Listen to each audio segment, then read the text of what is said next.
It appears there may be a limited deal. What more do we know?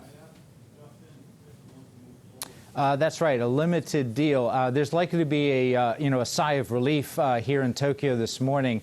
The Japanese Prime Minister's success here in getting this interim deal is likely to be, applauded because the threat of auto tariffs had been hanging over Japan.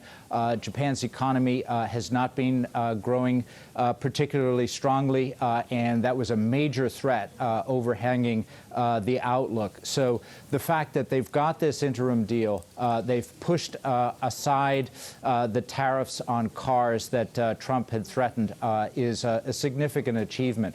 And for Prime Minister Abe himself, he's been trying to develop a strong relationship with Trump, really from before Trump even took office. Recall that he went to visit the president-elect at Trump Tower in New York shortly after the election. He's done everything he can to try to blunt Trump's protectionist bent. And there was an interesting comment from President Trump when the two appeared before reporters, saying that, one thing that he really appreciated out of Japan was that you have been so loyal. So that was one of the elements to this agreement. Ironically, one of the benefits that U.S. agriculture producers will be getting is basically putting them on a level playing field with Canadian and Australian agriculture producers, thanks to the Trans-Pacific Partnership Agreement, which Trump had pulled out of. So essentially, there will be replicating some of the benefits from the TPP agreement that the U.S.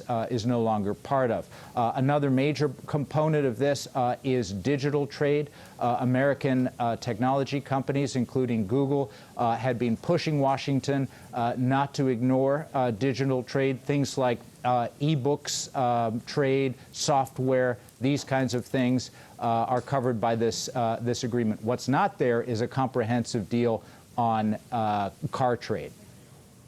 And Chris, we had just heard from Prime Minister Abe in a presser about an hour ago, also saying that he's taking ample measures to deal with the effects of the tax hike in Japan, also that the Japan trade measures on South Korea don't breach WTO rules. So Japan really faces many different challenges, whether it's with South Korea, their consumption tax hike coming up in less than 2 weeks. So how much did Japan really need this limited trade deal with the U.S.? That's a good point. Yes, it absolutely needed to remove, for the time being, the threat of car tariffs, given the enormous importance of the automobile industry to Japanese manufacturing. And Japan's trade has already been contracting. Their exports have been falling as a result of the China-U.S. trade war. So with that, the tax hike that you mentioned kicking in October 1st, it was a very big win for Abe for the time being. Now, also keep in mind that this interim deal still needs approval by the legislatures of both countries.